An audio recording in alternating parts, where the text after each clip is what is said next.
Hi, I'm Miss Ahmed, and today I'm going to be going over the Unit 1 activity for the Electronic Communication Skills course.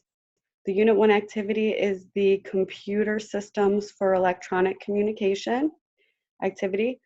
Just a reminder, if you do not have Microsoft Word on your computer, you can convert this document into Google Docs. I've previously made a video on how to do that, so if you have questions about that, please let me know.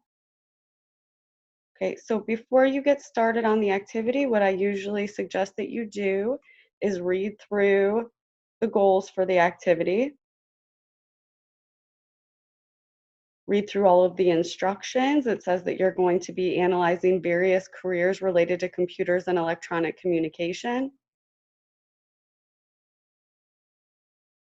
I would read through each task. So read through the directions for task 1, task 2, and task 3, just so you have an idea going in of what you're going to need to do.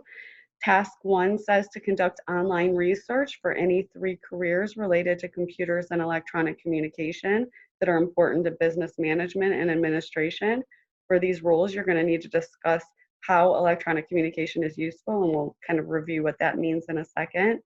Task 2 says you're going to briefly describe the education requirements, duties, and responsibilities for the 3 careers that you chose in Task 1.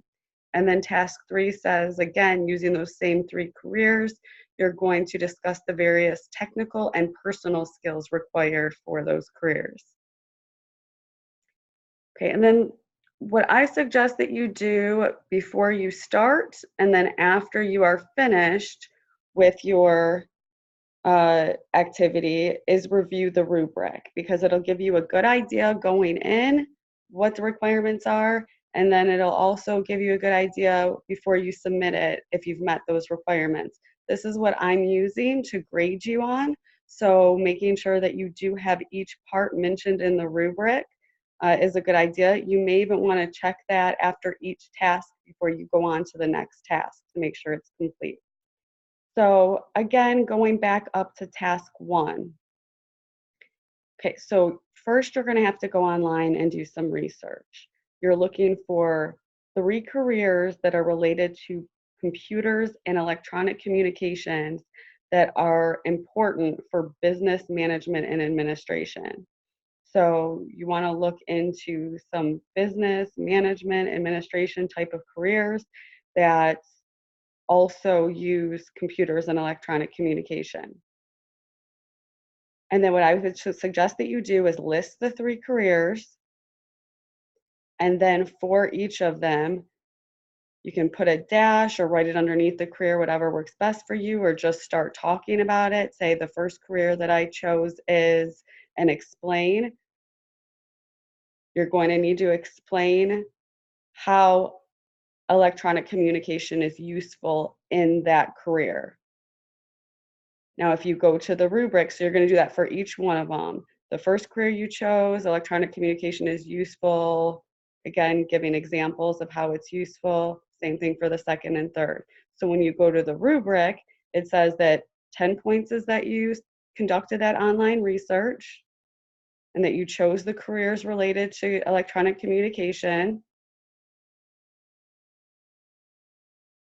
5 points is that you just kind of briefly introduce the career. So you may just want to actually, and so this is why it's important that you check the rubric, because it didn't really talk about introducing the career in the directions. So briefly introduce the career, maybe just one sentence kind of explaining what the career is, and then describing how electronic communication is used. You're going to have to do that for each of the 3 careers. Okay, then you're going to move on to task 2. In task 2, it says you're going to briefly describe the the educational requirements or qualifications, duties, and responsibilities for those 3 careers. So again, uh, I suggest you use complete sentences and say, for the first career I chose, which was the name of the career, the educational qualifications are that you must have. What degrees do you need? What maybe prior experience. Do you have to have internship, years of experience in maybe a different job before you can get into that job? Whatever information you can research and find to find out what the educational requirements or qualifications are. Then you're going to need to list some of the duties that are required and the responsibilities for the job. So if you can find a job posting for that career, you'll maybe get a better idea of what the duties and responsibilities are on some of those job search websites if you can find the job description.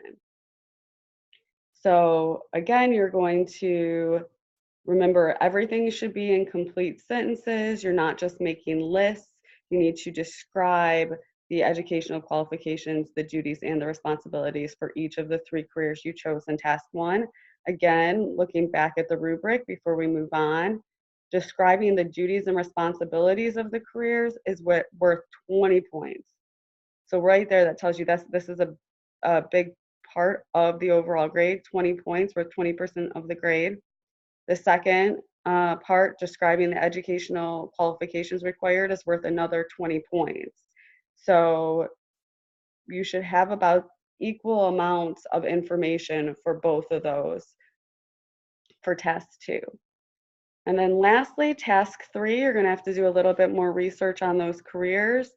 Again, in complete sentences, maybe just a short paragraph for each career, you're going to discuss the various technical and personal skills required. So you're listing the skills, both technical and personal skills required for each of your 3 careers that you chose in task 1.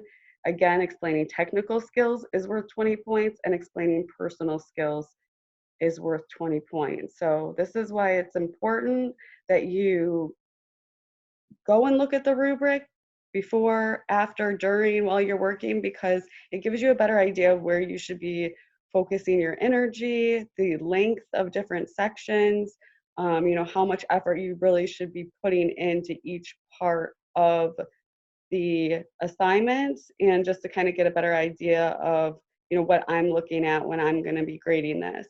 So that's basically it for the computer systems for electronic communication activity. Excuse me. If you do have any questions, please reach out to me. If you are having any problems researching or finding jobs or finding the information required, please let me know, and I can help you, at least help direct you to where to go to get that information. Again, I'm Ms. Ament, the teacher for electronic communication skills. I am here to help you with any questions that you have about the course. Please reach out to me by text, phone, or email. Thank you so much for your time, and have a nice day.